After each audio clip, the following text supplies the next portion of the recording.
पुरस्कार से हमें उपकृत करें।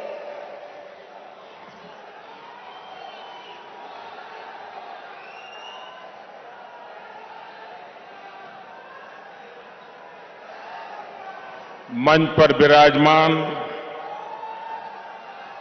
महाराष्ट्र के राज्यपाल श्रीमान भगत सिंह जी, यहां के लोकप्रिय मुख्यमंत्री एकनाथ शिंदे जी, इसी धरती के संतान और महाराष्ट्र के उज्जवल भविष्य के लिए प्रयत्नरत श्री देवेंद्र जी, नितिन जी,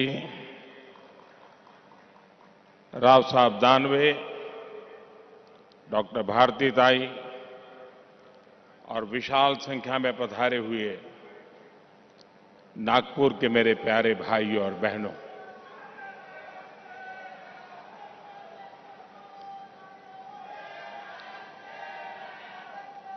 आज संकष्टी चतुर्थी आहे।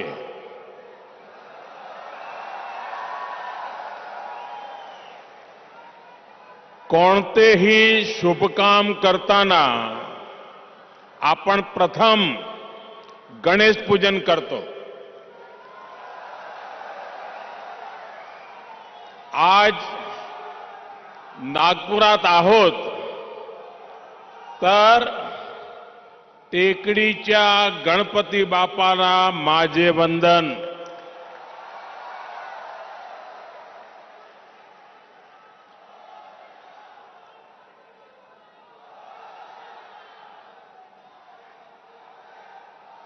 ग्यारह दिसंबर का आज का दिवस संकष्टी चतुर्थी का पवित्र दिवस है। आज महाराष्ट्र के विकास के लिए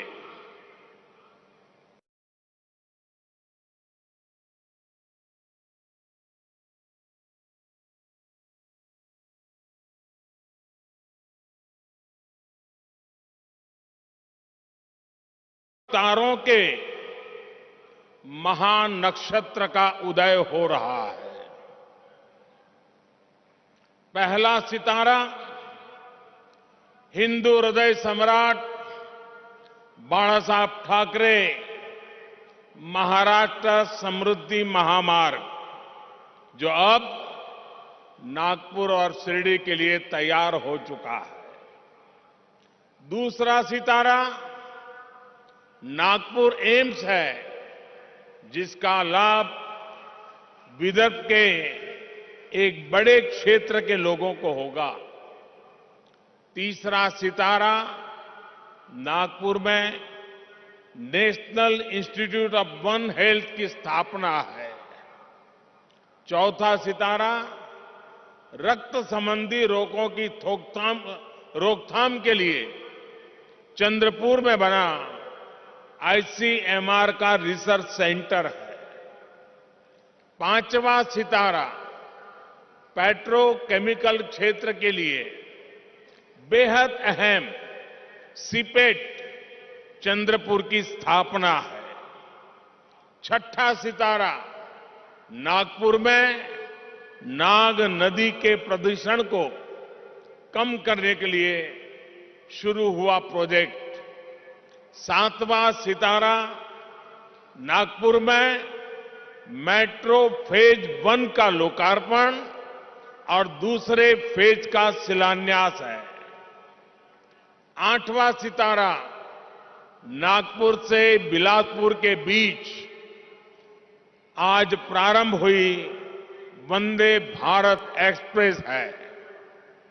नवा सितारा नागपुर और अजनी रेलवे स्टेशन के पुनर्विकास की परियोजना है।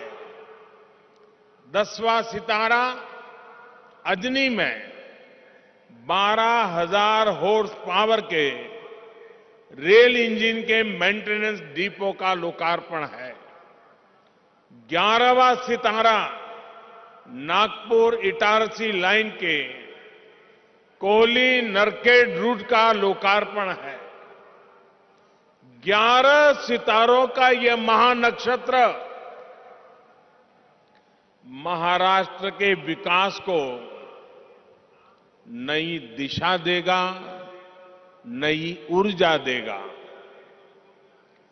आजादी के 75 साल के अमृत महोत्सव में 75,000 करोड़ रुपए के इन विकास कार्यों के लिए महाराष्ट्र को, महाराष्ट्र की जनता को बहुत बहुत बधाई।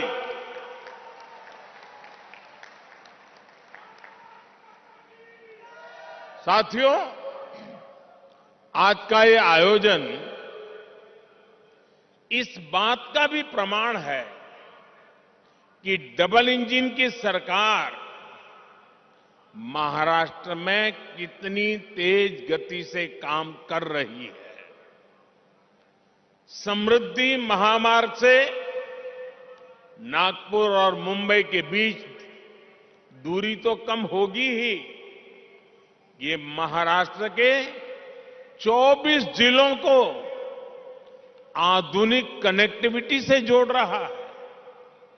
इससे खेती किसानी को, आस्था के विभिन्न स्थलों में आने जाने वाले श्रद्धालुओं को, उद्योगों को बहुत बड़ा लाभ होने वाला है, रोजगार के नए अवसर बनने वाले हैं। साथियों, आज के दिन की एक और विशेषता है, आज जिन योजनाओं का लोकार्पण हुआ है उनमें इंफ्रास्ट्रक्चर विकास का होलिस्टिक विजन दिखता है। एम्स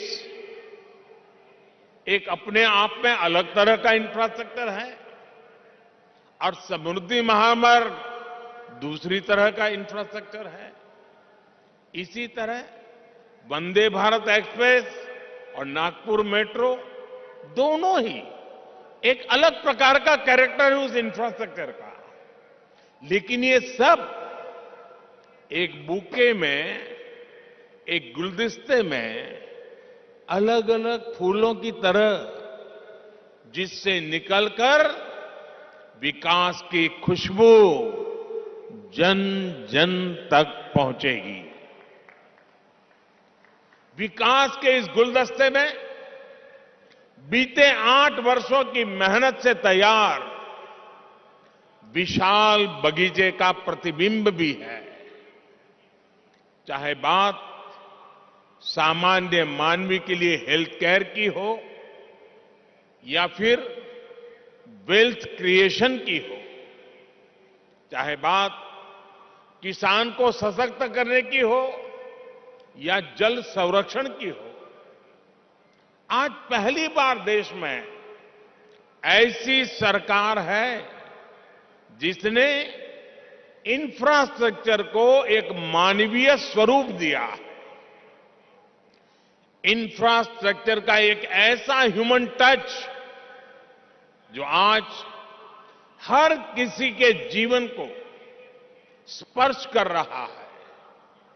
हर गरीब को 5 लाख रुपए तक का मुफ्त इलाज देने वाली आयुष्मान भारत योजना हमारे सोशल इंफ्रा का उदाहरण है। काशी, केदारनाथ, उज्जैन से लेकर पंढरपुर तक हमारे आस्था स्थलों का विकास हमारे कल्चरल इंफ्रा का उदाहरण है। 45 करोड़ से ज्यादा गरीबों को बैंकिंग सिस्टम से जोड़ने वाली जनधन योजना हमारे फाइनेंशियल इंफ्रास्ट्रक्चर का उदाहरण है। नागपुर एम्स जैसे आधुनिक अस्पताल खोलने का अभियान, हर जिले में मेडिकल कॉलेज खोलने का अभियान हमारे मेडिकल इंफ्रास्ट्रक्चर का उदाहरण है। और इन सब में जो बात कॉमन है वो है मानवीय संवेदनाओं का तत्व, ह्यूमन टच, संवेदनशीलता। इंफ्रास्ट्रक्चर को हम सिर्फ निर्जीव सड़कों और फ्लाईओवर तक नहीं समेट सकते। इसका विस्तार कहीं ज्यादा बड़ा है। और साथियों, जब इंफ्रास्ट्रक्चर के काम में संवेदना नहीं होती, उसका मानवीय स्वरूप नहीं होता, सिर्फ ईंट, पत्थर, सीमेंट, चूना, लोहा दिखता है, तब उसका नुकसान देश की जनता को उठाना पड़ता है, सामान्य मानवी को उठाना पड़ता है। मैं आपको गोसीखुर्द डैम का उदाहरण देना चाहता हूं। 30-35 साल पहले इस डैम की नींव रखी गई थी और उस समय उसका अनुमानित खर्च 400 करोड़ रुपए के आसपास था।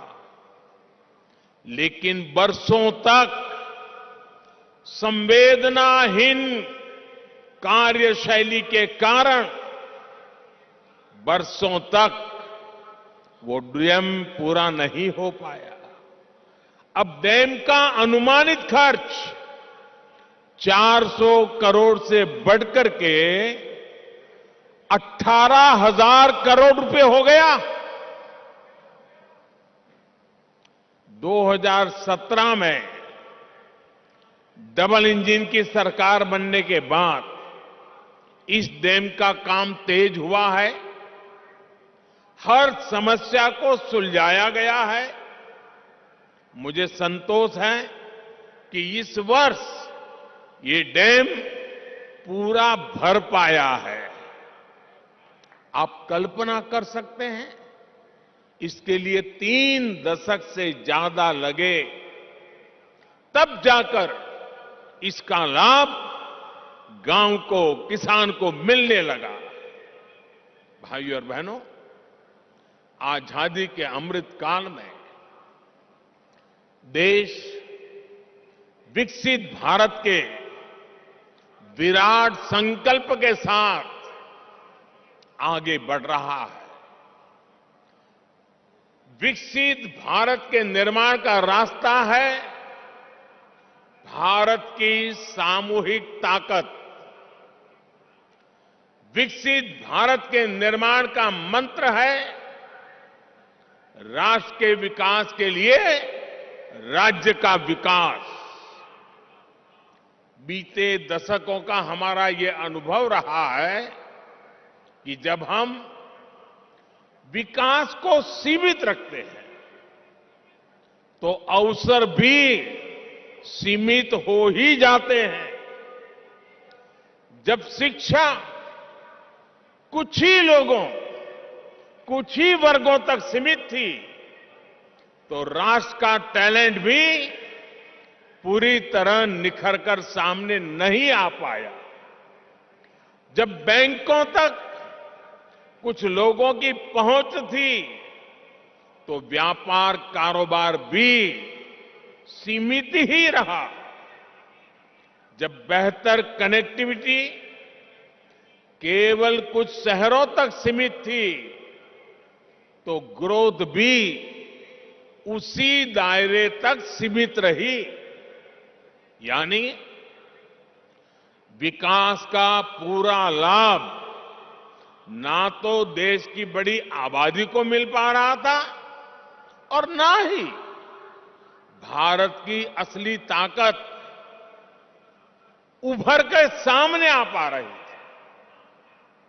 बीते 8 वर्षों में हमने ये सोच और अप्रोच दोनों बदली है। हम सबका साथ, सबका विश्वास, सबका विकास और सबका प्रयास, इस पर बल दे रहे हैं। और जब मैं सबका प्रयास कहता हूं, तो इसमें हर देशवासी शामिल है और देश का हर राज्य शामिल है। छोटा बड़ा जो भी हो, सबका सामर्थ्य बढ़ेगा तब जाकर भारत विकसित बनेगा। इसलिए हम उनको प्रोत्साहित कर रहे हैं जो पीछे रह गए, वंचित रह गए, जिनको छोटा समझा गया, यानी जो पहले वंचित था वो अब हमारी सरकार की वरीयता में है। इसलिए आज छोटे किसानों के लिए वरीयता के आधार पर काम किया जा रहा है। पीएम किसान सम्मान निधि का बड़ा लाभ यहां विदर्भ के किसानों को भी मिला है। ये हमारी ही सरकार है जिसने पशुपालकों को वरीयता देते हुए किसान क्रेडिट कार्ड की सुविधा से जोड़ा है। हमारे रेहड़ी पटरी ठेले वाले भाई बहन, स्ट्रीट वेंडर्स, उन भाई बहनों को भी पहले कोई पूछता नहीं था, वो भी वंचित थे। आज ऐसे लाखों साथियों को भी वरीयता देते हुए बैंक से आसान ऋण मिल रहा है। साथियों, वंचित को वरीयता, वंचित को वरीयता, इसका एक और उदाहरण हमारे आकांक्षी जिलों का भी है। देश में 100 से अधिक जिले ऐसे हैं जो आजादी के इतने दशकों बाद भी विकास के अनेक पैमानों पर बहुत पीछे थे। इनमें से ज्यादातर आदिवासी क्षेत्र थे, हिंसा से प्रभावित क्षेत्र थे। इनमें मराठवाड़ और विदर्भ के भी अनेक जिले शामिल हैं। बीते 8 वर्षों से हम देश के ऐसे ही वंचित क्षेत्रों को तेज विकास की ऊर्जा का नया केंद्र बनाने पर बल दे रहे हैं। आज जिन प्रोजेक्ट्स का लोकार्पण और शिलान्यास हुआ है, वे भी इसी सोच और अप्रोच का प्रकट रूप है। साथियों, आज आपसे बात करते हुए मैं महाराष्ट्र के लोगों को, देश के लोगों को भारत की राजनीति में आ रही एक विकृति से सावधान भी करना चाहता हूं। ये विकृति है शॉर्टकट की राजनीति की। ये विकृति है राजनीतिक स्वार्थ के लिए देश का पैसा लुटा देने की। ये विकृति है करदाताओं की गाढ़ी कमाई को लुटा देने की। शॉर्टकट अपनाने वाले ये राजनीतिक दल, ये राजनीतिक नेता देश के हर करदाता के सबसे बड़े दुश्मन है, जिनका मकसद सिर्फ सत्ता में आना होता है, जिनका लक्ष्य झूठे वायदे करके सिर्फ सरकार हड़पना होता है, वो कभी देश नहीं बना सकते।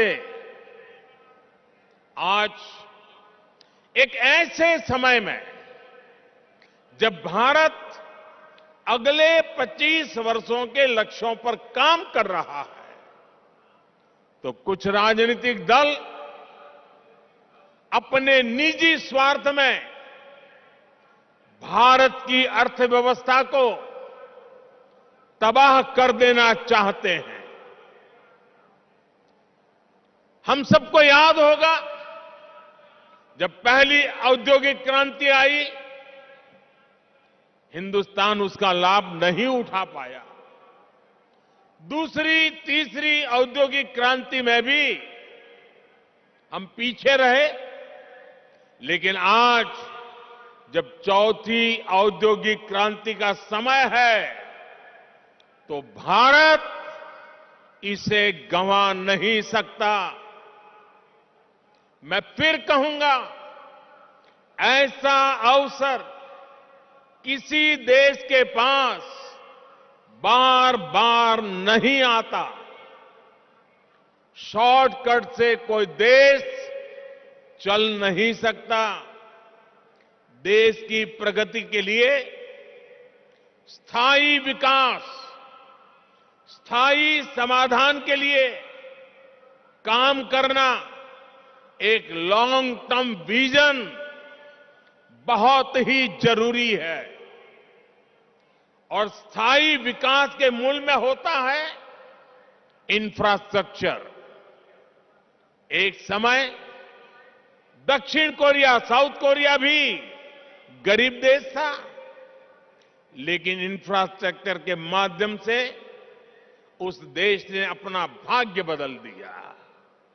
आज खाड़ी के देश इतना आगे इसलिए भी है और लाखों भारतीयों को वहां रोजगार मिलता है, लाखों भारतीयों को, क्योंकि उन्होंने भी बीते 3-4 दशकों में अपने इंफ्रास्ट्रक्चर को मजबूत किया है, आधुनिक किया है और फ्यूचर रेडी किया है।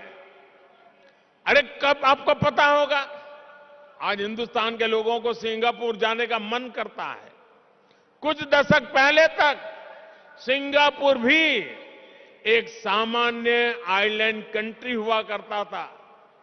फिशरीज से कुछ रोजी रोटी लोग कमा लेते थे, लेकिन सिंगापुर ने इंफ्रास्ट्रक्चर पर निवेश किया, सही आर्थिक नीतियों पर चला और आज वो दुनिया की अर्थव्यवस्था का इतना बड़ा केंद्र बना हुआ है। अगर इन देशों में भी शॉर्टकट की राजनीति हुई होती, टैक्स पेयर का पैसा लुटाया गया होता, तो ये देश कभी उस ऊंचाई पर नहीं पहुंच पाते जहां आज है। देर से ही सही, भारत के पास अब यह अवसर आया है। पहले की सरकारों के समय हमारे देश के ईमानदार करदाताओं ने जो पैसा दिया, वो या तो भ्रष्टाचार की भेंट चढ़ गया या फिर वोट बैंक को मजबूत करने में खप गया।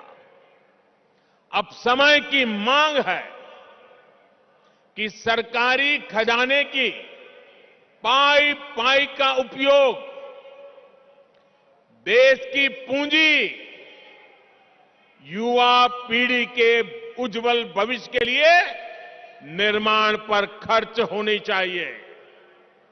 मैं आज भारत के हर युवा से आग्रह करूंगा, हर टैक्स पेयर से आग्रह करूंगा, ऐसे स्वार्थी राजनीतिक दलों को, ऐसे स्वार्थी राजनीतिक नेताओं को एक्सपोज करिए।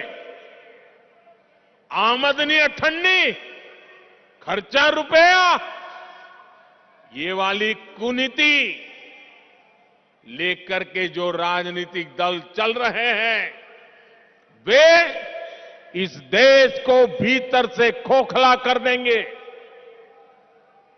दुनिया के कई देशों में हमने आमदनी अठन्नी, खर्चा रुपया, ये ऐसी कुनीति की वजह से पूरी अर्थव्यवस्था को तबाह होते देखा है। हमें मिलकर भारत को ऐसी कुनीति से बचाना है। हमें याद रखना है, एक और आमदनी अठन्नी खर्चा रुपया, ये वाली दिशाहीन कुनीति और सिर्फ स्वार्थ है। वहीं दूसरी ओर देश हित और समर्पण भाव है। स्थायी विकास, स्थायी समाधान का प्रयास है। आज भारत के युवाओं के पास जो अवसर आया है, वो हम ऐसे ही जाने नहीं दे सकते। और मुझे खुशी है कि आज देश में स्थायी विकास और स्थायी समाधान को सामान्य मानवी का भी जबरदस्त समर्थन मिल रहा है। अभी पिछले सप्ताह गुजरात में जो चुनाव के नतीजे आए हैं, वो स्थायी विकास और स्थायी समाधान की आर्थिक नीति, विकास की रणनीति का परिणाम है। मैं शॉर्टकट अपनाने वाले ऐसे राजनेताओं को भी विनम्रतापूर्वक, आदरपूर्वक कहूंगा कि स्थायी विकास के विजन को समझिए, उसके महत्व को समझिए। आज देश के लिए उसकी कितनी जरूरत है, उसको समझिए।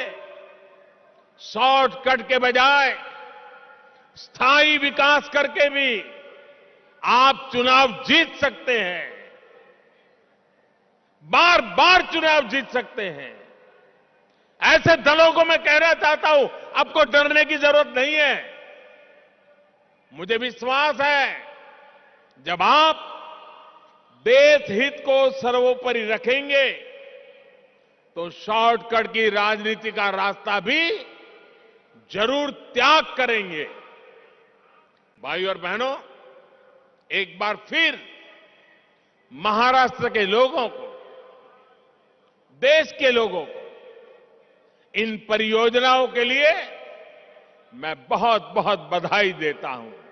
और मैं मेरे नौजवान दोस्तों से कहता हूं, ये जो मैंने आज 11 सितारे दिखाए हैं, जो मैंने आज 11 सितारों की आपके सामने गिनती की है, ये 11 सितारे आपका भविष्य गढ़ने वाले हैं, आपके लिए अवसरों को जन्म देने वाले हैं। और यही रास्ता है, यही रास्ता सही है। एषः पंथः, एषः पंथः, इस मंत्र को लेकर के आइए, पूर्ण समर्पण भाव से अपने आप को खपा दे। 25 साल का ये मौका हम जाने नहीं देंगे दोस्तों। बहुत बहुत धन्यवाद।